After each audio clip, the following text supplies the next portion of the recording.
ఎటువంటి సొల్యూషన్స్ ఎస్ఏపిలో ఉన్నాయి? Retail, insurance, banking, okay, so service sectors, automotive, manufacturing, retail, high tech, pharma, ఇవన్నీ కూడా ఏంటంటే ఇండస్ట్రీస్. ఈ ఇండస్ట్రీస్లో ప్రతి business different, manufacturing different and logistic different, insurance different, banking different, pharma different, high tech different, retail different, resources different. ప్రతి బిజినెస్కి different scenarios ఉంటాయి, అవునా కదా? సినారియోస్ అంటే ఏంటి? ఒక ప్రోడక్ట్ కొంటే 5 ప్రోడక్ట్లు ఉచితం. సో ఒక ట్రేడింగ్ కంపెనీ, ఒక అమ్మే కంపెనీ మార్కెట్లో వాళ్ళకి ఏమంటే డిస్కౌంట్స్ ఉంటాయి, కస్టమర్స్కి ఇవ్వాలి డిస్కౌంట్స్. ఒక ప్రోడక్ట్ కొంటే ఇంత డిస్కౌంట్, ఒక ప్రోడక్ట్ కొంటే అంత డిస్కౌంట్, ఒక ప్రోడక్ట్ కొంటే 2-3 ప్రోడక్ట్స్ ఉచితం. ఇవన్నీ సినారియోస్.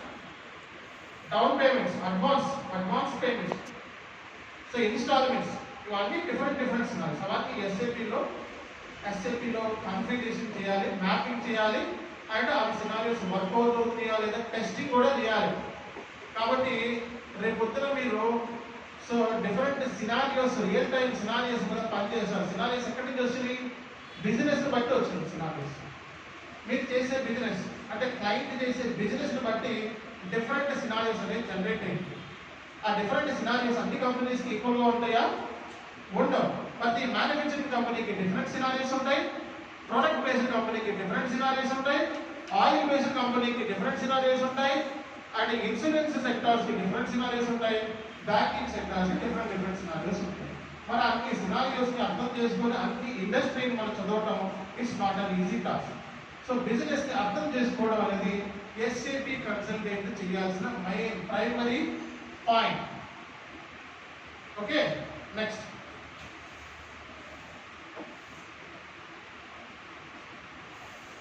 అడ్వాంటేజెస్. ఏం అడ్వాంటేజెస్ ఉన్నాయి? ఫ్లెక్సిబిలిటీ, రిలయబిలిటీ, ఇంటిగ్రేషన్, ట్రస్ట్ వర్తి, కంటిన్యూస్గా పనిచేస్తుంది. ఎస్ఎంపీ ఎక్కడ స్టాప్.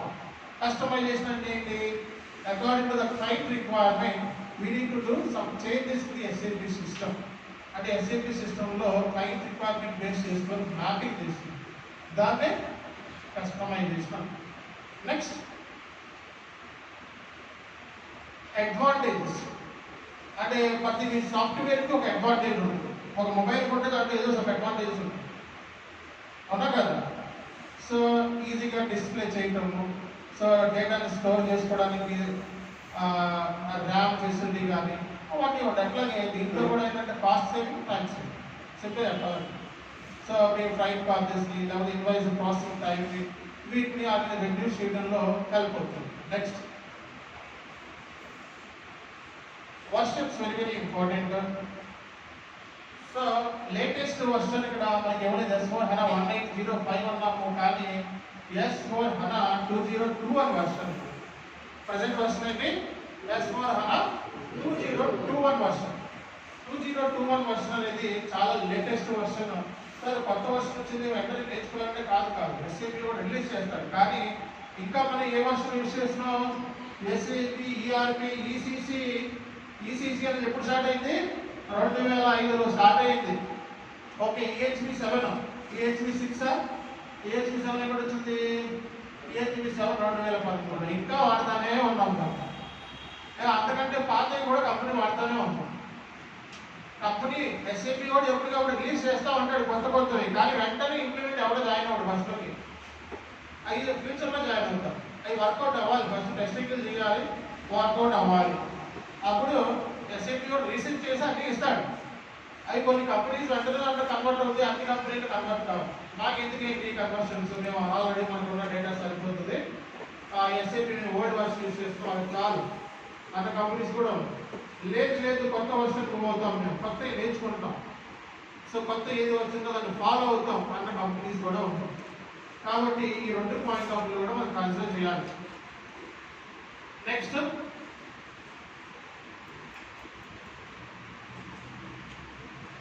ఏంటి? Main topic FI CO. So ఎవరికైతే అకౌంట్స్ ఫైనాన్షియల్ నాలెడ్జ్ ఉందో 100% FI COలోకి జాయిన్ చేసుకోవచ్చు. లేదు అనుకుంటే స్పెషల్ ట్రైనింగ్ తీసుకుంటాం అకౌంట్స్ మీద.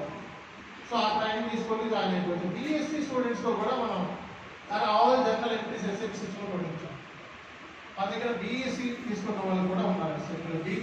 ఉన్నవాళ్ళు కూడా ఉన్నారు, జాబ్స్ కొట్టిన కూడా ఉన్నారు. ఒక ఎగ్జాంపుల్ నేను చెప్తాను. అమెరికాలో సైంటిస్ట్, కెమిస్ట్రీ ఒక సైంటిస్ట్ అమెరికా, అతను మన దగ్గర SAP నేర్చుకుని సక్సెస్ అయ్యాడు. సైంటిస్ట్ కెమిస్ట్రీ చదువుకున్నాడు, SAP ఎందుకు FI CO అకౌంట్స్ ఫైనాన్స్ అతను చేసి జాబ్ కొట్టుకున్నాడు.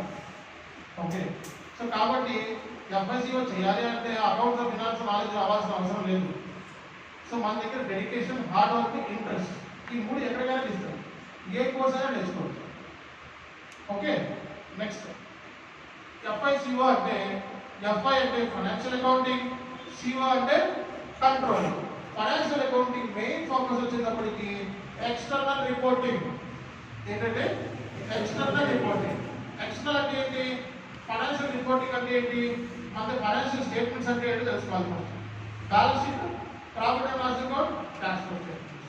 వీళ్ళు ఏమంటారు? ఫైనాన్షియల్ స్టేట్మెంట్స్ అంటారు. అవునా కాదు? Financial statements. మరి ఆ ఫైనాన్షియల్ స్టేట్మెంట్స్ అనేది ప్రిపరేషన్ చేయాలా వద్దా? ఎవరు ప్రిపేర్ చేస్తారు? End users, accountants, senior accountants, assistant managers వీళ్ళందరూ ఎండ్ యూజర్స్, సూపర్ యూజర్స్ వీళ్ళందరూ కలిసి ఏం చేస్తారు? ఫైనాన్షియల్ స్టేట్మెంట్స్ ప్రిపేర్ చేస్తారు. వాళ్ళ డ్యూటీయే పని. మనం ఏం చేస్తాం? వాళ్ళు సపోర్ట్ చేస్తాం. ఇష్యూలు వచ్చినాయి, ఇప్పుడు టెక్నికల్ వాడు ఎంట్రీ పాస్ చేస్తున్నాడు, అకౌంట్స్ డేటా ఎంటర్ చేస్తాడు, ఎంట్రీ వచ్చింది టెక్నికల్ ఎర్రర్, ఎవరిని కాంటాక్ట్ అవుతాడు? మనల్ని. ఎందుకంటే వాడు బ్యాకెండ్లో కాన్ఫిగరేషన్ తెలుసు, ఒక టీవీని యూజ్ చేయడం తెలుసు మనకి. కానీ టీవీలో ఒక ప్రాబ్లం వచ్చిందంటే ఎవరు తీసుకెళ్తారు? TV repair. అలాగే వచ్చిన టెక్నికల్ ఎర్రర్స్ కానీ ఎనీ కైండ్ ఆఫ్ ఇష్యూస్ ఎవరు హ్యాండిల్ చేయాలి? మీరే హ్యాండిల్ చేయాలి.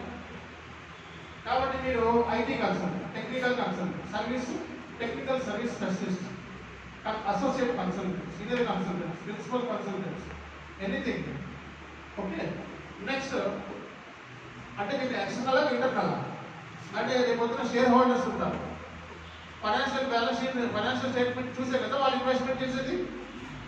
డబ్బులు ఇన్వెస్ట్మెంట్ ఫైనాన్షియల్ స్టేట్మెంట్ చూసేదా కదా. నెక్స్ట్ ఎంప్లాయీస్, ఫైనాన్షియల్ స్టేట్మెంట్ చూసే కంపెనీ బాగుందా లేదా డిసైడ్ చేస్తారు. Next taxation. So tax based on the profits. Business చేస్తే ప్రాఫిట్స్ మీద ట్యాక్స్ కాదు, ట్యాక్స్ ఆఫీసర్ రెడీగా ఉండే ట్యాక్స్ డిపార్ట్మెంట్స్ ఎప్పుడు ట్యాక్స్ వేద్దాం ఈ కంపెనీ మీద అని చెప్పి. కాబట్టి financial statements external, internal. External ఎవరైనా వ్యూ చేయొచ్చు. ఒక సమ్ అమౌంట్ పే చేసి రిజిస్టర్ చేయగలిగి ఈ కంపెనీ ఫైనాన్షియల్ స్టేట్మెంట్ చూడాలంటే చూసుకోవచ్చు, ఎవరైనా చూసుకోవచ్చు. కాబట్టి ఇది ఎక్స్టర్నల్. CO అంటే ఇంటర్నల్. ఇంటర్నల్ అంటే డిసిషన్ మేకింగ్ అంటే ఏంటి? కాస్ట్ రిడక్షన్ చేయాలి. How to control the cost, how to reduce the cost, how to eliminate the unnecessary cost, how to capture the cost, how to summarize the cost. So అంటే controlling అంటే కాస్ట్ని collect చేయడం, కాస్ట్ని summarise చేయడం, కాస్ట్ని base చేసుకొని decision తీసుకోవడం, కాస్ట్ని reduce చేయడం, unnecessary యాక్టివిటీస్ని eliminate చేయడం. ఇదంతా ఏంటి? కంట్రోలింగ్. అంటే ఏం కంట్రోల్ చేస్తాం? Cost control, cost reduction. కాబట్టి అది దేంట్లో వస్తుంది? CO. ఒక కాస్ట్ని కంట్రోల్ చేయాలంటే ఏం కావాలి మనకి? ఏం కావాలి? Decision making. మన దగ్గర డిసిషన్ ఉండాలి. ఫస్ట్ మన దగ్గర డిసిషన్ తీసుకోవాలి. ఏ కాస్ట్ని ఉంచాలి? ఇప్పుడు మన దగ్గర 5 యూనిట్స్ ఉన్నాయి, 5 బిజినెస్ యూనిట్స్, 5 బ్రాంచెస్ ఉన్నాయి. ఒక బ్రాంచ్కి ₹1,00,000 ఇన్కమ్, రెండో బ్రాంచ్కి 5 లక్షలు, మూడో బ్రాంచ్కి 6 లక్షలు, నాలుగో బ్రాంచ్కి 7 లక్షలు, ఐదో బ్రాంచ్కి 10 లక్షలు. ఫస్ట్ బ్రాంచ్కి అయ్యే ఖర్చు 2 లక్షలు, సెకండ్ బ్రాంచ్కి అయ్యే ఖర్చు 2 లక్షలు, థర్డ్ బ్రాంచ్ 2 లక్షలు, ఫోర్త్ బ్రాంచ్. ఇప్పుడు ఏది తీసేయాలి నేను? ఫస్ట్ ఎందుకు తీసేయాలి? అక్కడ కాస్ట్ ఎక్కువ ఉంది, వచ్చే ఇన్కమ్ తక్కువ ఉంటుంది. అలాంటి చెప్పి తీసేస్తామా? ఎలా ఇంక్రీజ్ చేయాలి అని ఆలోచిస్తాం. అవునా కాదు? యాజ్ అ మేనేజ్మెంట్ ఎందుకు కాస్ట్ ఎక్కువైంది, ఇక్కడ ఎందుకు తక్కువైంది? కాస్ట్ ఎక్కువైన చోట ఎక్కువ పెట్టుకుంటామా? 2 లక్షలు పెట్టుకుంటామా? తీసుకెళ్ళి 70,000 పెట్టుకుంటాం.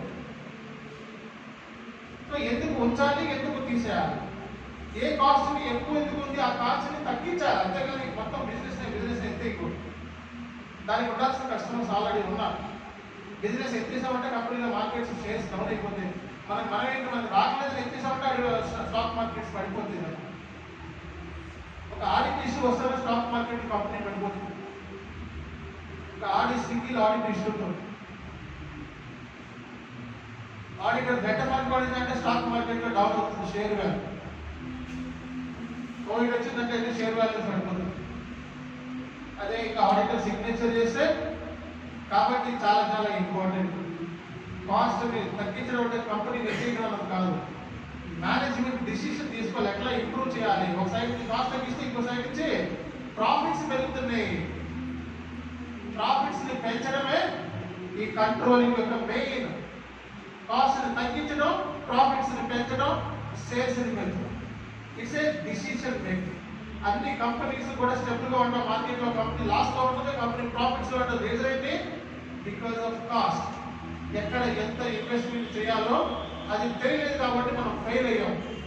ఎక్కడ ఎంత ఇన్వెస్ట్ చేస్తే సక్సెస్ అవుతామని తెలుసుకున్న వాడు బిజినెస్ మార్కెట్. సో ఆ సూత్రాలు చాలా చాలా ఇంపార్టెంట్ ప్రతి బిజినెస్కి కూడా, అవునా కదా? రైట్. నెక్స్ట్, సో అకౌంటింగ్లో 2 రకాలు ఉన్నాయి. Financial accounting, managerial accounting. Financial accounting అంటే ఎక్స్టర్నల్ రిపోర్టింగ్, మేనేజరల్ అకౌంటింగ్ అంటే internal reporting. So investors, creditors, customers, taxing authorities వీళ్ళందరూ ఏంటి? Financial accounting. External users, internal users ఎవరు మేనేజ్మెంట్ అకౌంటింగ్ లో? ఎంప్లాయీస్. అంటే ఇంటర్నల్ రిపోర్టింగ్ అంటే ఎవరు పడితే వాళ్ళకి చూపించరు. ఈ కాస్ట్ ఇక్కడ 10 రూపాయలు అని చెప్తే ఇంకోటి దగ్గరికి 5 రూపాయలు పట్టుకొచ్చేస్తారు మన వాళ్ళు. సో ఈ చైర్కి 100 రూపాయలు అయిందంటే కాస్ట్ 50 రూపాయలకి ఇస్తారు. అవన్నీ ఎవరికి రివీల్ చేయరు. ఫార్ములాస్, కంపెనీ స్ట్రాటజీస్, అవి బిజినెస్ స్ట్రాటజీస్, అవన్నీ ఎవరికి పడితే వాళ్ళకి రివీల్ చేయకూడదు. కాబట్టి ఇది ఇంటర్నల్ రిపోర్ట్. కాబట్టి ఓన్లీ మేనేజ్మెంట్కి ఎంప్లాయీస్ తప్పిస్తే వేరే వాళ్ళకి ఎవరికి తెలియదు. కాస్ట్కి సంబంధించిన ఇన్ఫర్మేషన్ మ్యానుఫ్యాక్చరింగ్ కంపెనీస్ పార్లమెంట్లో ప్రొడ్యూస్ చేయాల్సి వస్తుంది, తెలుసా? బట్ మ్యానుఫ్యాక్చరింగ్ కంపెనీ కూడా అంత సీక్రెట్. Okay, next. సో ఇక్కడ చెప్పే సమాస best example planning, budget, actuals, variance. ఈ 3 ఫ్యాక్టర్స్ మీద SAP CO అనేది డిపెండ్ అయ్యింది. ఏంటంటే బడ్జెట్స్, యాక్చువల్స్, ప్లానింగ్. బడ్జెట్స్ అంటే ప్లాన్ చేస్తున్నాం మనం. మెటీరియల్కి ఎంత అవుతుంది, ఒక ప్రోడక్ట్ తయారు కావాలంటే ఏం కావాలి మనకి? మెటీరియల్ కావాలి, లేబర్ కావాలి, ఓవర్ హెడ్స్ ఎక్స్పెన్సెస్ కావాలి, అడ్మినిస్ట్రేషన్ కాస్ట్ ఎంతో తెలియాలి, సెల్లింగ్ అండ్ డిస్ట్రిబ్యూషన్ కాస్ట్ ఎంతో తెలియాలి, అవునా కదా? ఫ్యాక్టరీ కాస్ట్, ఫ్యాక్టరీలో ఏ కాస్ట్ ఎంత, work cost, factory cost work cost అంట, ప్రొడక్షన్ కాస్ట్, అడ్మినిస్ట్రేషన్ యాక్ట్ చేసే ప్రొడక్షన్ కాస్ట్ వస్తుంది, సెల్లింగ్ అండ్ డిస్ట్రిబ్యూషన్ కాస్ట్, ఒక ప్రోడక్ట్ అయ్యే ఖర్చు ఎంత, ఒక సెల్లింగ్ ప్రైస్ పర్ యూనిట్, అది మనకు కావాలి మ్యానుఫ్యాక్చరింగ్ కంపెనీ. అవునా కదా? ఒక మ్యానుఫ్యాక్చరింగ్ కంపెనీ కావాలి, ఈ ప్రోడక్ట్ చైర్కి ఎంత ఖర్చు అవుతుంది అన్నది కావాలి, మ్యానుఫ్యాక్చరింగ్ కావాలి. పర్ యూనిట్ కావాలా, బల్క్ కావాలా? Per unit cost important. అంటే ఎంత ప్రాఫిట్ చేసుకుంటున్నాం అన్నది ఇంపార్టెంట్. ఒక కొండ నిండా బిర్యానీ తయారు చేస్తాడు, అవునా కదా? బిర్యానీ తగ్గేవాడు కొనుక్కొని అమ్ముతాడా, లేదా యూనిట్ అమ్ముతాడు? ఒక బిర్యానీ కాస్ట్ ఎంత? 200 రూపాయలు. దాని మీద ప్రాఫిట్ చేసుకొని అమ్ముతాడు, అవునా? అడ్మినిస్ట్రేషన్ కాస్ట్ చేసుకొని అమ్ముతాడు, లేబర్కి ఎంత అయితే అమ్ముతాడు, చికెన్ ఎంత అయితే అమ్ముతాడు, దాంతో పాటు ఇంగ్రీడియంట్స్ ఎంత అయిందో ఇవన్నీ కూడా ప్రొడక్షన్ అయ్యే కాస్ట్. ఈ కాస్ట్ ఎస్టిమేట్ చేయడం ఎంత అని తెలుసుకోవాలి. సో దానికి ప్లాన్ చేసుకోవాలి ఎంత అన్నది. నిజంగా జరిగేది యాక్చువల్స్, మనం వేసుకున్నది ఎస్టిమేషన్. ప్లానింగ్ బడ్జెట్ అంటాం. సో యాక్చువల్స్ అంటే నిజంగా జరిగింది ఎంత అన్నది యాక్చువల్స్. ఆ రెండింటి మధ్య ఉండేదే variance. As a management variance analysis చేయడం వెరీ వెరీ వెరీ ఇంపార్టెంట్. మెటీరియల్కి ఎంత అయింది ప్లాన్ చేసుకున్నాం, దాని వేరియన్స్ ఎంత? మెటీరియల్ మొత్తం మీద 10 కోట్లు అనుకున్నాం. సో బయటకి వెళ్ళేటప్పుడు కొనేటప్పుడు 12 కోట్లు అయింది. యాక్చువల్స్ ఎంత, ప్లానింగ్ ఎంత? 10 కోట్లు ప్లానింగ్, యాక్చువల్స్ 12 కోట్లు, 2 కోట్లు నష్టాలు చేరుకున్నాం. మేనేజ్మెంట్ కింద నేను ఏం చేయాలి? ఈ 2 కోట్లు ఎందుకు ఎక్స్ట్రా అయింది? అవునా కదా? ఈ 2 కోట్ల మూలంగా ఎందుకు ఈ 2 కోట్లు ఎక్కడ వచ్చింది? ఆ అనాలిసిస్ చేయడం వల్ల ఏమవుతుంది? సో ప్రివెంటివ్గా మనం ఉండగలుగుతాం, కరెక్టివ్ యాక్షన్స్ తీసుకుంటాం. కాబట్టి ఇది మేనేజ్మెంట్ అకౌంటింగ్ అంటే SAP FICO is a management accounting. కాబట్టి ఇది decision making, FI decision making కాదు. ఫైనాన్షియల్ స్టేట్మెంట్ ప్రిపరేషన్ చేయండి. SAP FICO అంటే డిసిషన్ మేకింగ్ కాబట్టి డిసిషన్ మేకింగ్ అంటే మైండ్తో ఉపయోగిస్తాం కాబట్టి మైండ్తో ఉపయోగించి ఏదైనా కష్టం అవునా కదా? అందరికీ రాదు, అందరూ స్కిల్ఫుల్ కాలేదు, రైట్? నెక్స్ట్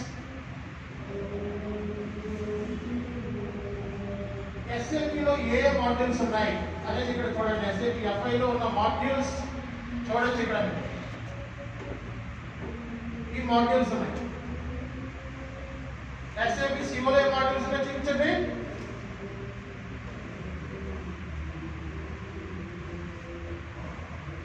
SAP FICOలో ఏ మాడ్యూల్స్ ఉన్నాయి చూడండి. నెక్స్ట్